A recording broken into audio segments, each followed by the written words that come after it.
Bien, iglesia y amigos que nos acompañan, la misión de los 12 es el título de este sermón basado en el texto pues que acabamos de hacer lectura, Mateo 5, versículos 5 al 15. La misión de los 12, vamos avanzando de a poco en este precioso evangelio de Mateo y realmente estamos dando inicio al capítulo 10 de Mateo, pero el capítulo 9, los últimos versículos, no lo perdamos de vista porque viene en la misma secuencia lo que el Señor viene diciendo.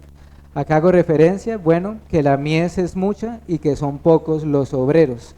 Eso no ha dejado de estar en mente del Señor Jesucristo al decir estas palabras. Es decir, la necesidad es grande y el trabajo también es arduo.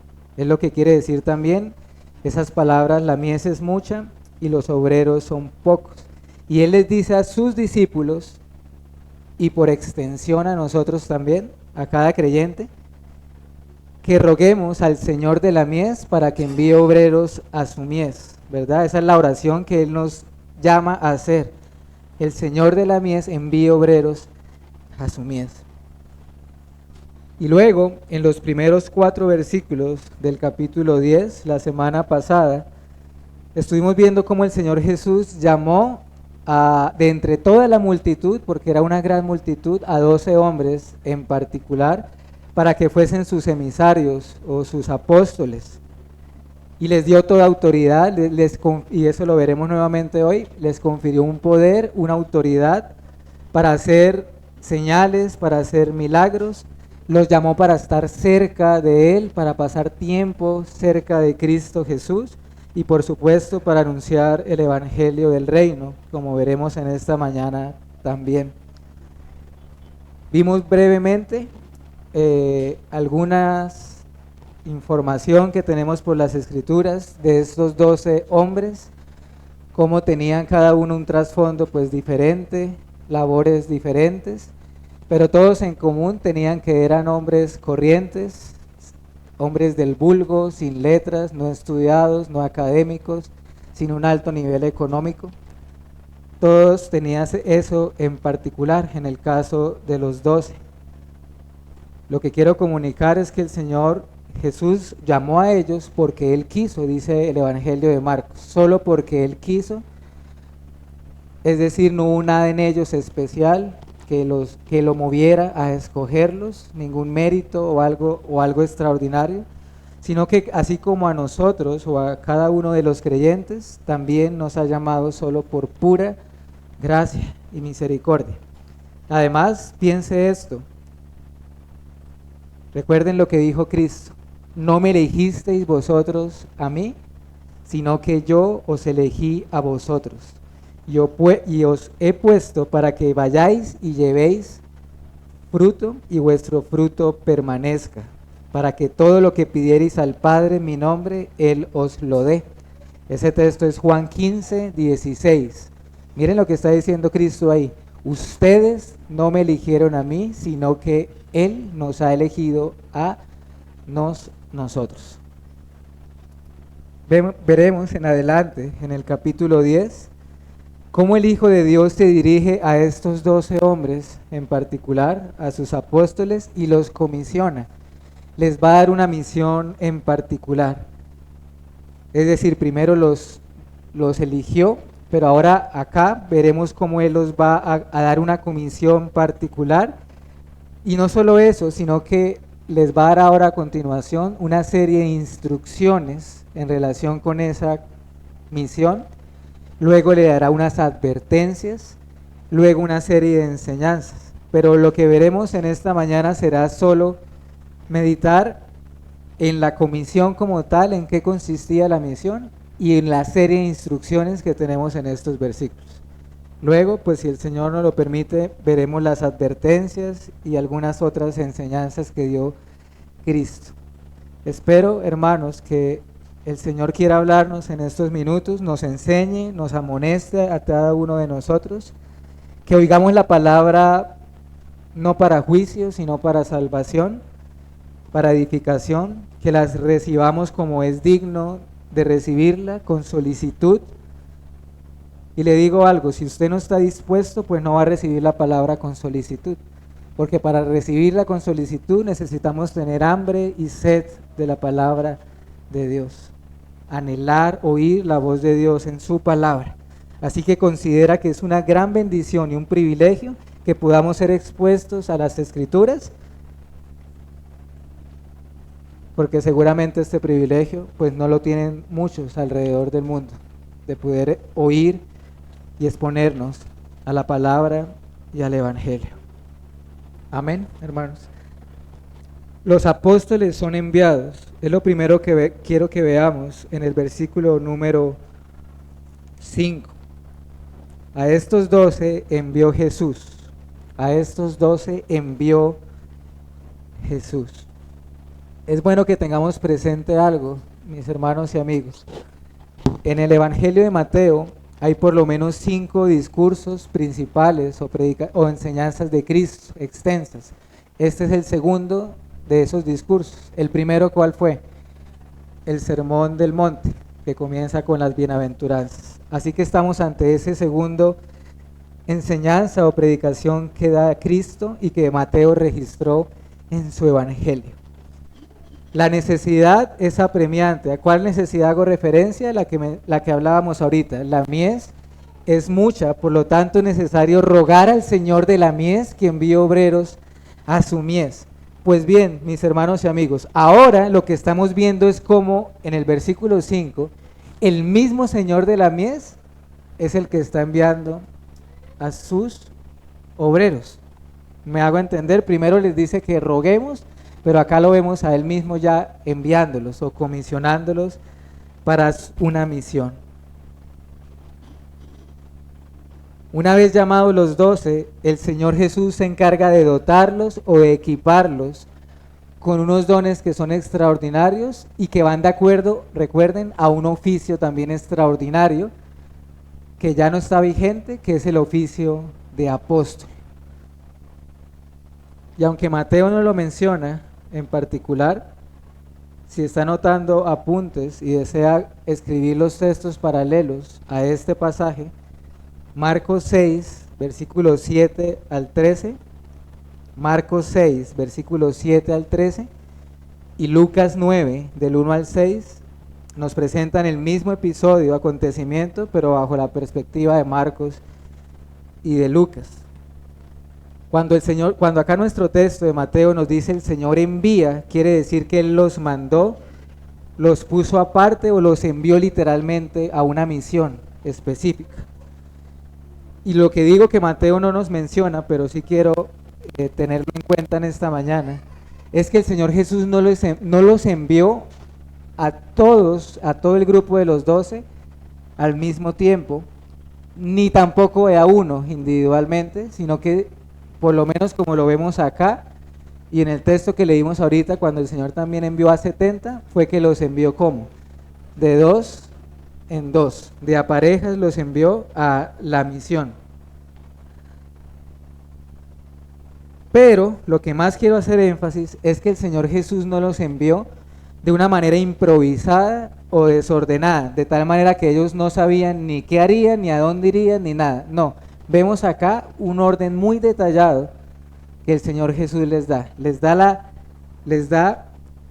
y eso es lo que veremos, hermanos. Les va a decir cuál es exactamente su misión, a dónde irían, a quiénes irían,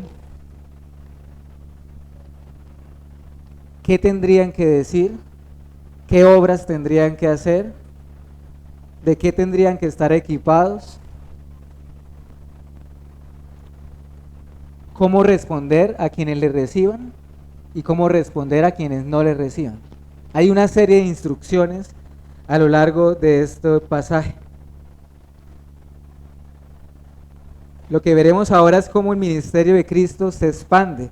Ya lo que venía haciendo solamente el Señor Jesucristo, lo van a hacer ahora también sus discípulos, sus apóstoles. De manera que, hermanos, iglesia, amigos, consideremos con más detalle esta serie de instrucciones a partir del mismo versículo 5, porque note que el versículo 5 dice, y les dio instrucciones. La palabra instrucciones en el original, en nuestro español, se traduce como que les transmitió un mensaje, les dio órdenes o unas reglas o unas pautas a seguir específicas. Y eso es lo que vamos a ir meditando en esta mañana, una por una. Las instrucciones dadas, primera de ellas, ¿a dónde y a quiénes debían ir los discípulos? ¿A dónde y a quiénes debían ir? Y si notan el texto, nuestro pasaje de Mateo 10, el Señor les dice que no vayan ¿a quiénes? A los gentiles. ¿Quiénes son los gentiles? Los que no son judíos, los que no son hebreos. O que no vayan a la ciudad de los samaritanos, sino que fuesen a las ovejas perdidas de la casa de Israel, las ovejas que están pereciendo en medio de la casa de Israel. Pregunta, ¿con esto el Señor Jesucristo se estaba enfocando solo en la nación de Israel y rechazando hacia los gentiles para que no reciban el Evangelio? Porque uno lo puede leer y a primera impresión pareciera surgir eso, que está centrándose en Israel y está excluyendo a los gentiles. Sin embargo, hermanos, de ninguna manera. Cristo acá solo está estableciendo un cierto orden porque aún sencillamente no era el momento de ir a quienes, a los gentiles. Eso tendría su lugar poco más adelante. Pues la predicación del Evangelio, hermanos, como dice Hechos 1.8, ¿recuerdan Hechos 1.8? Me serán testigos en Jerusalén, en Judea, ¿y qué dice luego de Judea?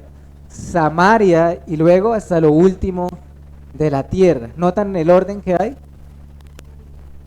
Antes de ir por las ovejas perdidas de entre las naciones, de entre los gentiles, debían ir por las más cercanas a ellos.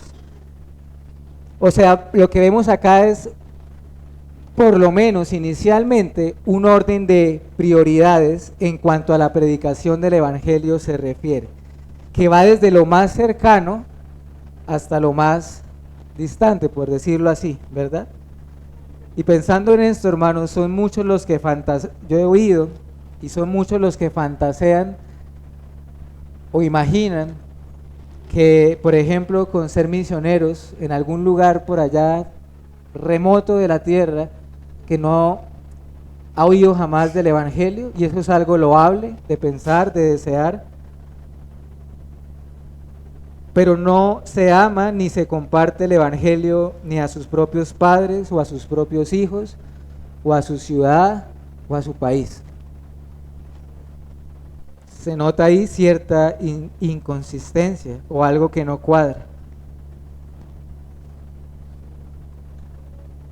Ellos debían ir primero a las ovejas perdidas de la casa de Israel y luego irían por los gentiles, luego de mucha oposición de parte de los judíos. De hecho, piensen esto, todos ellos, los 12 me refiero, murieron lejos de la casa de Israel. Los 12 murieron como mártires en tierras gentiles, predicando el Evangelio. Y fue así como en la soberanía de Dios, Él quiso que su Evangelio se expandiera desde Israel hasta lo último de la tierra. Ellos tendrían esa primera experiencia en los límites de Galilea. Así que no es un rechazo, por supuesto, a los gentiles, tan solo es un enfoque de esa primera misión a la cual estaban siendo enviados. No sería un orden que permanecería así. Es más, ¿qué vemos en los evangelios, hermanos? A Cristo. Vemos yendo a ciudades de Samaria, lo vemos ofreciéndole el agua de la vida eterna a una mujer samaritana, lo vemos hablando la parábola del buen samaritano, y es más, ¿cómo termina Mateo 28? Id y haced discípulos, ¿a dónde? A todas las naciones. Así que acá lo que vemos es una prioridad en primera instancia, en ese momento. Enfóquense en la casa de Israel. Puesto que después de todo, el plan de Dios de redención por medio de Cristo Jesús incluye tanto a judíos como a gentiles. Romanos 1:16, ¿recuerdan? Porque el poder de Dios es para salvación a todo aquel que en él cree, al judío primeramente y también al griego o al gentil. Esa fue la primera instrucción que les dio en esta misión. Segunda instrucción, ¿enviados a qué? ¿Enviados a qué? Y eso está en el versículo 7 de Mateo 10. Y yendo, predicad diciendo, el reino de los cielos se ha acercado. El reino de los cielos se ha acercado. ¿Cuál sería el contenido del mensaje del Evangelio? Eso es muy importante, hermanos. Es un versículo cortico, pero para mí es el texto clave de todo nuestro pasaje. Fueron enviados a predicar, que significa divulgar, pregonar, publicar. Esa era la esencia de la misión que los estaba enviando a los 12. ¿Qué debían hacer? ¿Cuál es la misión de un mensajero? ¿Cuál es el objetivo que tiene un mensajero? ¿Cuál es su único objetivo? Transmitir fielmente el mensaje de aquel que lo ha enviado. No es otra cosa, nada más que eso. Eso es su única misión.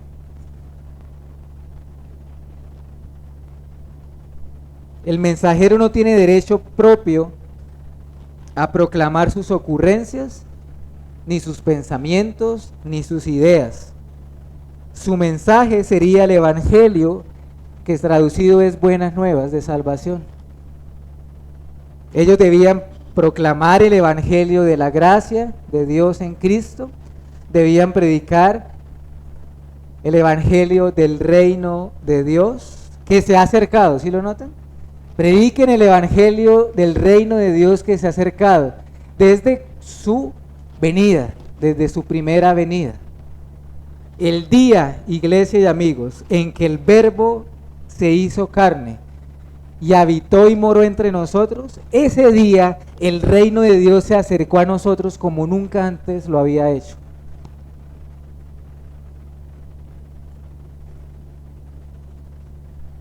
En Cristo había venido el reino de Dios. ¿Qué debían predicar ellos? Debían llamar a los hombres al arrepentimiento y a la fe. Si ustedes notan Marcos 6:12, el mismo pasaje, pero en el texto de Marcos dice que ellos predicaban el arrepentimiento. Arrepentimiento. Vuélvanse de sus pecados. Este mensaje del reino no es algo distinto al evangelio mismo de la gracia. Lucas 9:2, lo mismo. Y 6, versículo 6, Lucas 9:2 y 6 nos hablan de que ellos predicaban el evangelio y el evangelio del reino, el mensaje de la reconciliación. Hermanos y amigos, esto es lo más importante que estoy anunciando esta mañana acá, el mensaje de la reconciliación que es en Cristo Jesús. Ellos predicaban el evangelio que dice que todo aquel que en él cree tiene vida eterna, pero que todo aquel que rehúsa, que se resiste a venir a Cristo, no verá la vida, sino que la ira de Dios está sobre él, como dice el Evangelio de Juan, capítulo 3, versículo 36. ¿Qué predicaban los 12? Lo que predicaba Cristo, hermanos. ¿Qué predicaba Cristo en Mateo 4:17? Arrepentíos, ¿lo notan? Porque el reino de los cielos, ¿qué? Se ha acercado. El mismo mensaje que publicaba el Hijo de Dios era lo que transmitirían sus discípulos. Tercera instrucción. Las señales que los acompañarían. Las señales que los acompañarían, versículo 8. ¿Qué señales debían hacer los 12? Porque piensen esto, la misión de ellos no solamente consistía en palabras, sino en obras también, en hechos. Y así como vimos ahorita, ellos anunciarían el mismo mensaje de Cristo y también harían las mismas obras que venía haciendo Cristo en los capítulos anteriores, ¿verdad? Los dotó y los equipó con estos dones extraordinarios, repito, para su oficio particular de apóstoles. ¿Y qué hacían ellos? Bueno, ahí lo dice el versículo 8, ¿cierto? Sanaron enfermos, limpiaron leprosos, resucitaron muertos, expulsaron demonios. Cristo les dio una autoridad. Esto ellos no lo hacían porque de sí mismos, ¿me hago entender? No era que ellos tuvieran un poder inherente para hacer tales señales o milagros. Lo hacían porque Cristo los dotó de tal autoridad. Ahora, pregunta, ¿esas señales eran su propósito principal en su misión? No, no eran su propósito principal. ¿Cuál era su propósito principal? Su mensaje, ¿cierto? Estas señales solo fueron dadas para acompañar el mensaje del Evangelio, como una añadidura, podríamos decir, como una manera de que las personas, las multitudes vieran la veracidad del mensaje que estaban proclamando, la autoridad de aquel que los enviaba a ellos, que es Cristo Jesús. Y claro, aunque acá es literal, y esto lo vemos en los evangelios y en Hechos, ¿los apóstoles resucitaron muertos? Vemos eso, hay registros en las escrituras de estos milagros, por medio de los apóstoles. Y aunque acá se refiere, por supuesto, a enfermedades físicas, no sería descabellado aplicarlo a un aspecto espiritual al decir que el Evangelio limpia nuestros pecados, que el Evangelio nos da vida, vivifica al que está entre los muertos, que el Evangelio libera o liberta a aquel que está bajo la esclavitud del pecado y de Satanás. Así que el Señor también los envió para hacer estas señales que acompañarían su mensaje. Cuarta instrucción.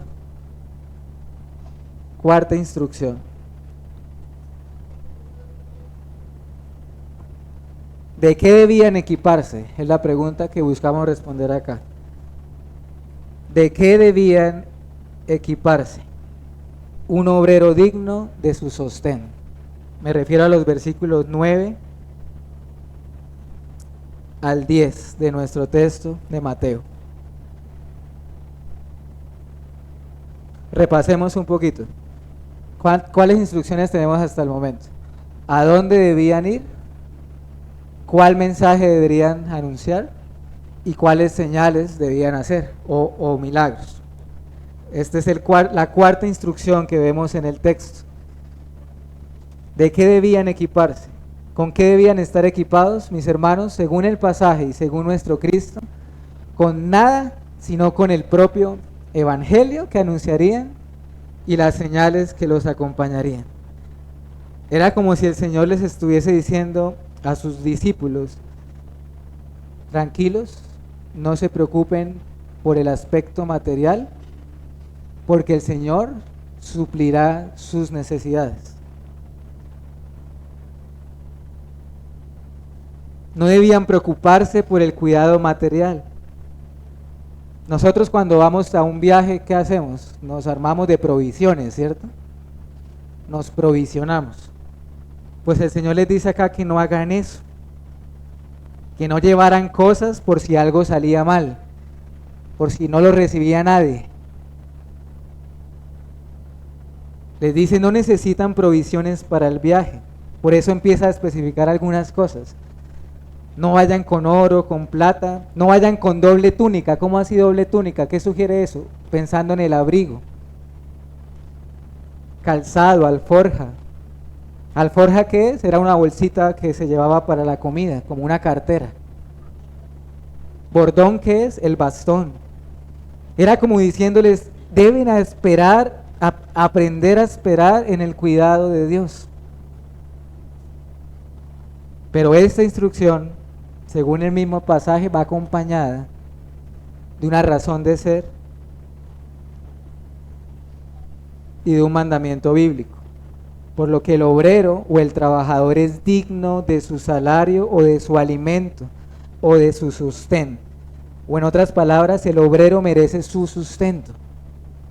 Así como el antiguo pacto, el Antiguo Testamento, la tribu de Leví, por ejemplo, era sustentada por las otras 11 tribus a causa de su oficio.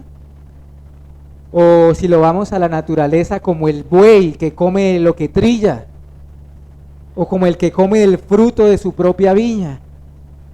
Pues así está establecido que los que anuncian el Evangelio vivan del Evangelio. Primera de Corintios 9:14 o Primera de Timoteo 5:18. Son dos pasajes claros y precisos acerca de este mandamiento. Ahora, iglesia, usted podrá estar pensando en muchas cosas en cuanto a eso. Sé que han existido muchos abusos en torno a esto, en parte quizás por el falso evangelio de la prosperidad. Se ha hecho un gran daño. Además, no hay quien falta que se atreva a tomar la piedad como una fuente de ganancia. Primera de Timoteo 6:5.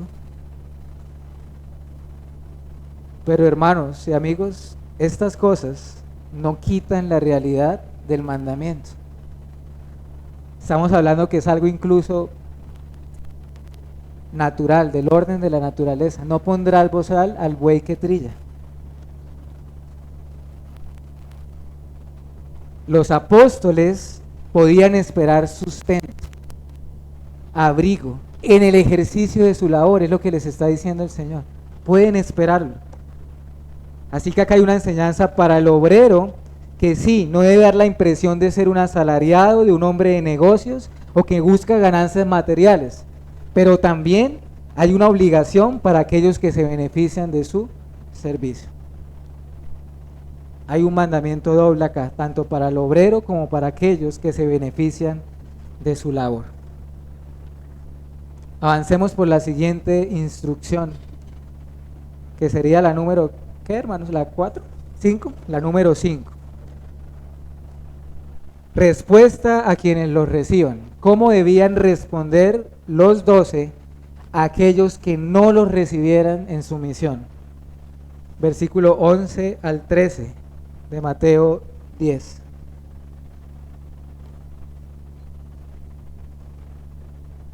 ¿Cómo debían responder a quienes lo recibían en una casa o en su ciudad, en un pueblo? Bueno, acá da una serie de instrucciones interesantes. Primero les dice, si los reciben en una casa, permanezcan en ella. O sea, no debían ir de casa en casa, como leímos ahorita todos juntos en Lucas 10. No vayan en casa. Debían, donde los recibieran, posar allí hasta que terminaran su misión en ese lugar. Marcos 6:10, Lucas 10:7 nos dice lo mismo. Permaneced allí. Quizás para no dar la impresión de buscar cosas materiales, no dar la impresión de buscar comodidad.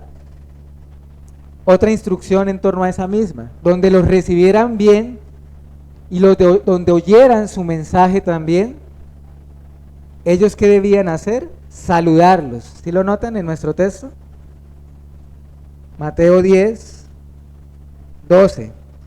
Y al entrar en la casa, saludarla. ¿Qué quiere decir saludarla? En el original es abrazar o bendecir.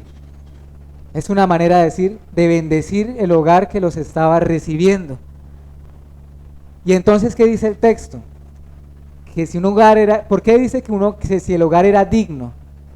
Porque ellos debían cuidarse también que no fueran a entrar en un lugar de mala reputación, por así decirlo, para no poner obstáculos al mensaje del evangelio. Pero aquella casa que los recibiese y ellos los bendijeran, ¿qué dice el texto? La bendición o la paz sería sobre esa casa. Pero si no, la paz volvería a ellos. ¿Saben esto a qué se debe, iglesia y amigos? Es natural, ¿saben por qué? Porque a la luz de la Escritura, todo lo que se hace por uno de los hijos de Dios es como si a Él lo hiciéramos. ¿Sabía eso? ¿Lo recuerda? Los que recibían a los discípulos podían esperar ser bendecidos.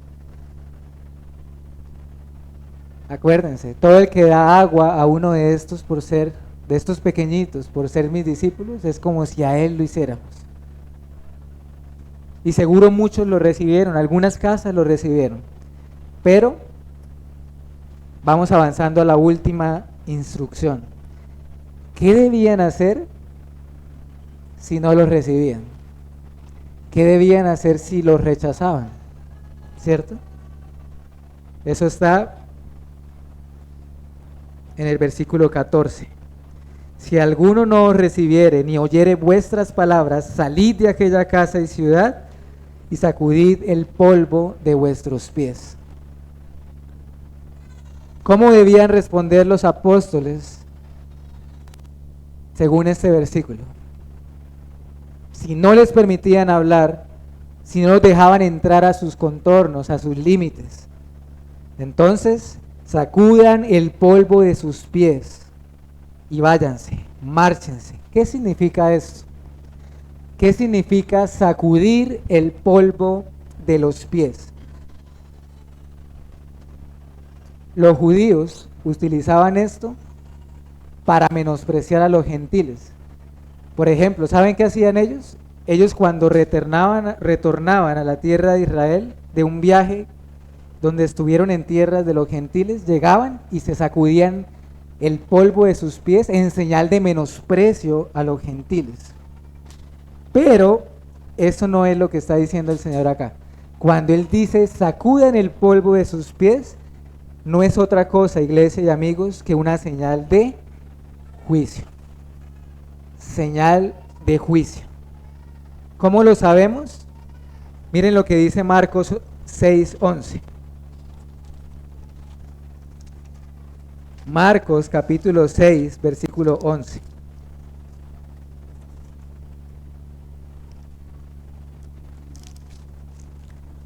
Y si en algún lugar no os recibiesen ni os oyeren, salid de allí y sacudid el polvo que está debajo de vuestros pies. ¿Y qué dice luego? Para testimonio a ellos. Lucas 9:5 nos dice exactamente lo mismo. Para testimonio contra ellos. Señal de juicio, iglesia. ¿Por qué? Porque los que rechazaran a los apóstoles acarreaban juicio contra sí mismos. Y así también sucede cada vez que alguien rechaza el evangelio. El que rechaza a los mensajeros de Cristo, el que los menosprecia, el que cierra sus oídos, en últimas no los rechaza a ellos.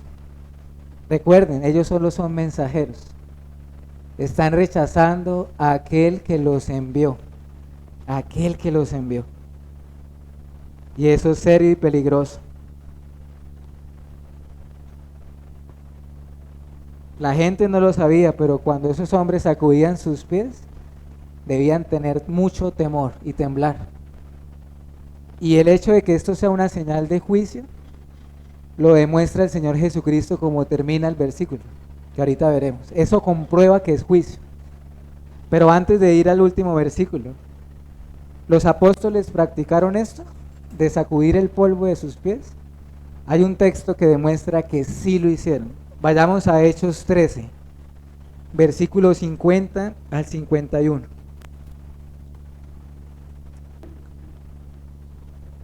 Dice lo siguiente, Hechos 13, 50 y 51. Pero los judíos instigaron a mujeres piadosas y distinguidas y a los principales de la ciudad y levantaron persecución contra Pablo y Bernabé y los expulsaron de sus límites. ¿Y qué hicieron ellos? Versículo 51.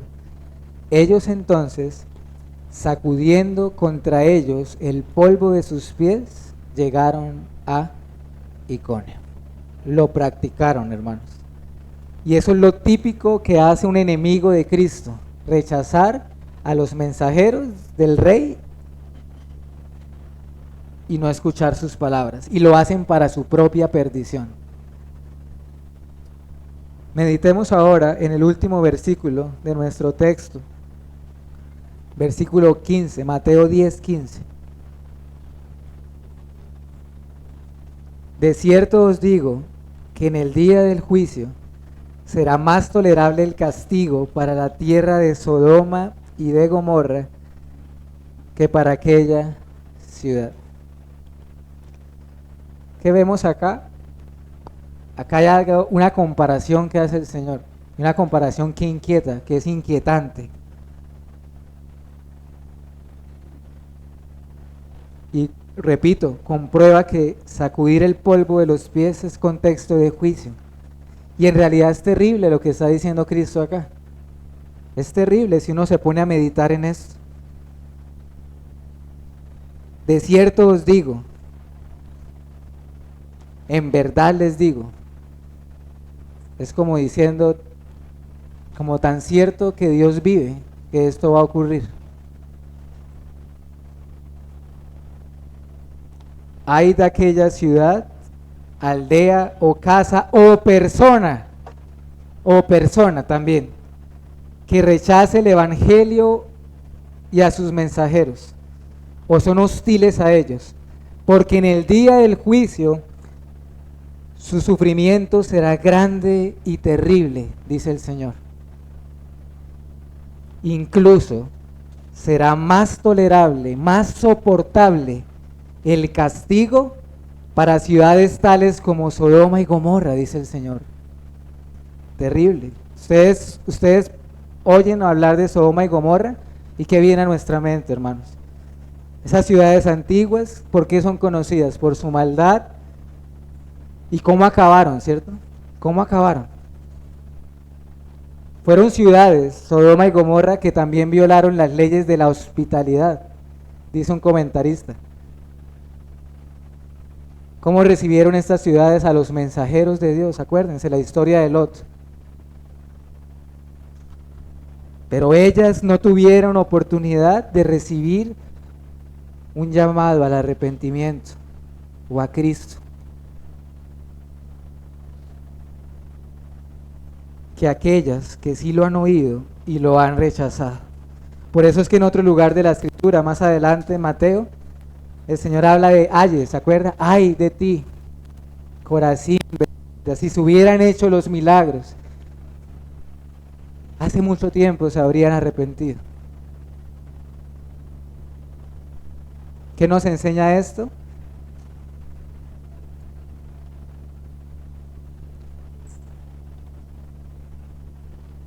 Que entre más grande sea el privilegio que ustedes y yo tenemos, más grande es nuestra responsabilidad.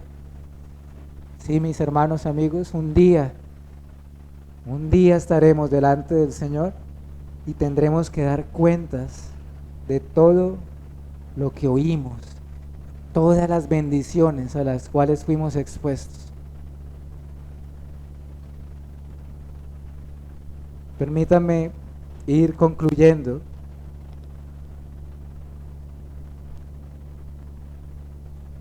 Y antes de orar, considerar unas aplicaciones, varias, que quiero mencionar, porque no quiero que veamos esto como algo solo del pasado, sino que creo que acá hay varias aplicaciones prácticas para nosotros. Una de ellas es que, y con mucho temor debemos meditar en esta aplicación, no tenemos derecho alguno a cambiar el mensaje del Evangelio.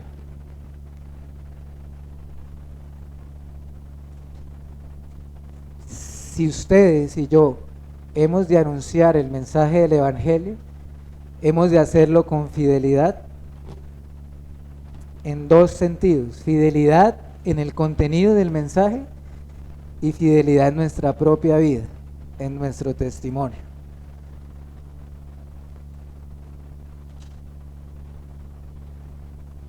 hay muchos que lamentablemente, al intentar cumplir con la gran comisión, anuncian un evangelio distorsionado que ni siquiera merece ser llamado evangelio. Es un mensaje humanista, terrenal, materialista, que realmente, si uno lo oye, pareciera que procede más del infierno que del cielo. Mucho de lo que hoy la cristiandad llama misiones, ¿en qué está basado, iglesia? Lo que hoy muchos llaman misiones está basado en estrategias humanas, en motivaciones egoístas y empresariales, y por lo tal, todo eso está destinado ¿a qué? Al fracaso. Está destinado a fracasar. No olvidemos, por favor, nunca la gran advertencia que hace el apóstol Pablo en Gálatas 1, versículo 8 y 9. Si aún nosotros, decía el apóstol, o un ángel del cielo les anuncia un evangelio diferente al que hemos anunciado, sea maldito, sea anatema. Como antes hemos dicho, también ahora lo repito, lo volvió a repetir. Si alguno os predica diferente evangelio del que habéis recibido, sea anatema. Gálatas 1, versículo 8 y 9. Así que oremos para que el Señor envíe obreros a su mies, claro que sí, pero para que la mies reciba el evangelio bíblico, porque imagínense si no es así. Imagínense esas escenas, que la mies sea mucha, la necesidad sea mucha, y aparte de todo el mensaje que se transmite es para su perdición.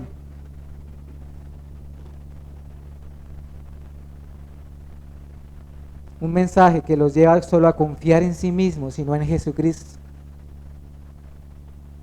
Y me temo que eso pasa, hermanos, me temo que eso pasa mucho. Otra aplicación es que los creyentes, usted hermano o hermana en Cristo, que ha sido salvada, justificado, perdonado por la gracia de Dios, nunca olvide que el Señor nos ha reconciliado solo por su gracia y nada más que por su gracia. Porque si notaron que en nuestro texto no mencioné algo que lo quiero mencionar ahorita, versículo 8. De gracia recibisteis, ¿cierto? Dad de gracia. No podemos ser egoístas, no podemos estar centrados, ensimismados en nosotros mismos y en los intereses nuestros. No podemos razonar como que ya el Señor me salvó, es suficiente, no me importa nada de lo que hay a mi alrededor, no me importa si perecen, si no perecen.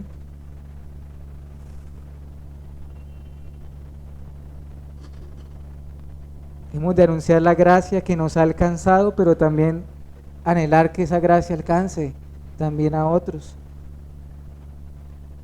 Algo que también pienso en esto de dar por gracia lo que por gracia recibimos, es el hecho de que no se puede traficar con el evangelio de la gracia. Hay de aquellos que cobran por predicar el evangelio. Terrible, hermanos, eso va en contra de la naturaleza misma del evangelio gratuito en Jesucristo, que hacen mercadería de la fe.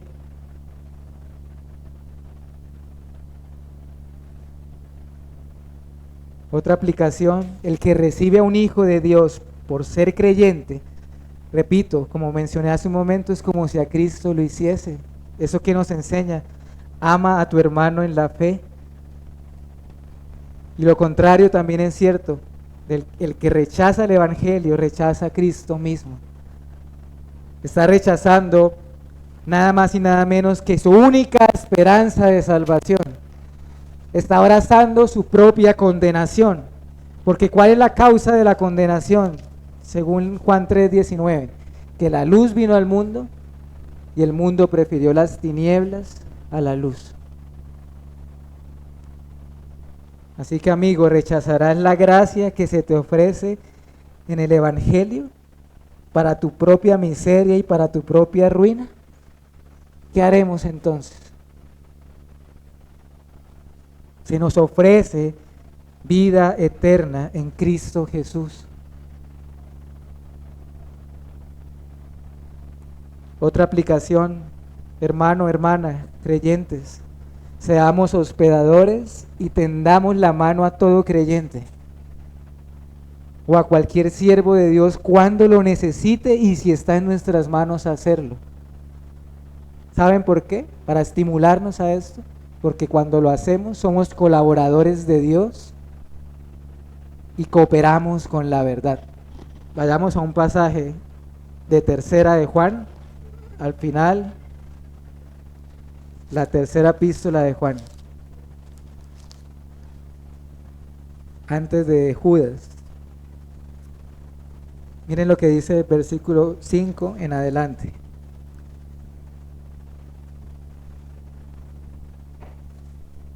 Tercera de Juan 5 al 10.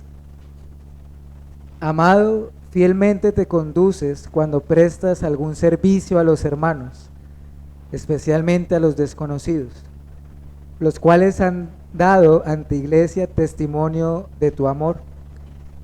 Y harás bien en encaminarlos como es digno de su servicio a Dios, para que continúen su viaje, porque ellos salieron por amor del nombre de Él, sin aceptar nada de los gentiles. Miren el verso 8. Nosotros pues debemos acoger a tales personas para que cooperemos con la verdad. Ya he escrito a la iglesia, pero Diótrefes, al cual le gusta tener el primer lugar entre ellos, no nos recibe. Por esta causa, si yo fuere, recordaré las obras que hace, parloteando con palabras malignas contra nosotros, y no contento con estas cosas, no recibe a los hermanos, y a los que quieren recibirlo, se lo prohíbe y los expulsa de la iglesia. Ojalá no seamos como Diótrefes, ¿cierto? Y finalmente, última aplicación.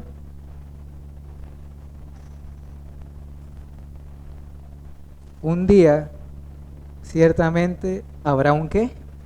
Un juicio. Un juicio. Graba estas palabras en tu corazón que el Señor dijo en nuestro texto. De cierto os digo que en el día del juicio, en el día del juicio, ciertamente habrá un día de juicio, porque está establecido que los hombres mueran una sola vez y después de esto el juicio. Hebreos 9:27. Así que sí, un día estaremos delante del juez del universo, del que está sentado en su trono. Y ese día es ineludible, nadie lo podrá eludir, absolutamente nadie.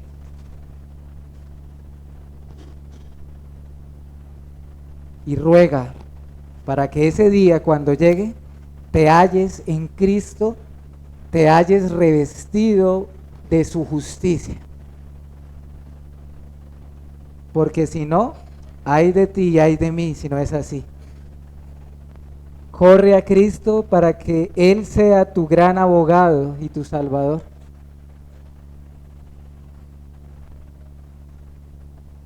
Ese día que a propósito será grande y terrible, dice la Biblia, que ese día el que está sentado en el trono te pueda mirar a los ojos y decirte, ven hijo mío, o ven buen siervo y fiel, entra el gozo de tu Señor, pero que no vaya a pasar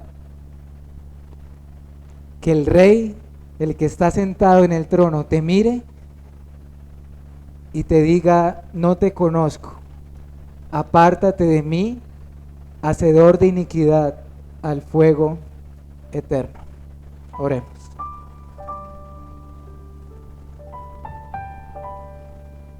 Señor, una vez más nos has hablado en tu palabra. Y una vez más, hoy que hemos oído tu ley, tendremos que dar cuentas un día delante de ti. Ya no tenemos excusa en ningún sentido, Señor. La creación hace que el hombre sea inexcusable, pero también tu palabra, también tu ley, Señor. Ayúdanos a meditar seriamente lo que nos has hablado en esta mañana a través de este pasaje.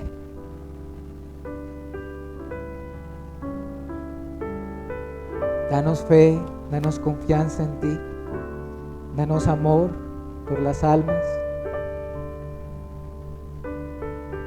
Permite que tu evangelio bíblico, Señor, llegue a la mies, pero que llegue el evangelio verdadero, el evangelio no adulterado. Y también, Señor, ayúdanos a amarnos unos a otros, que sea un estímulo para nosotros servir a nuestros hermanos y amarlos cada uno entre nosotros, unos con otros, si es que realmente Cristo es nuestro Señor. Y por favor ayúdanos a nunca perder de vista la realidad de que un día vamos a morir, o que Cristo vendrá, pero que un día estaremos realmente ante el tribunal de Cristo.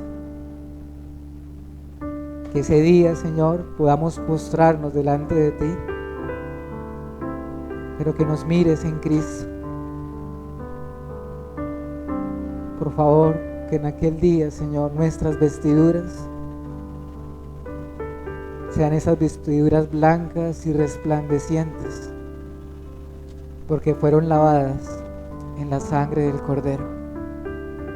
Por favor, Señor, inquieta los corazones y vuélvenos a Cristo, que podamos ir a Cristo y aferrarnos solamente a Él.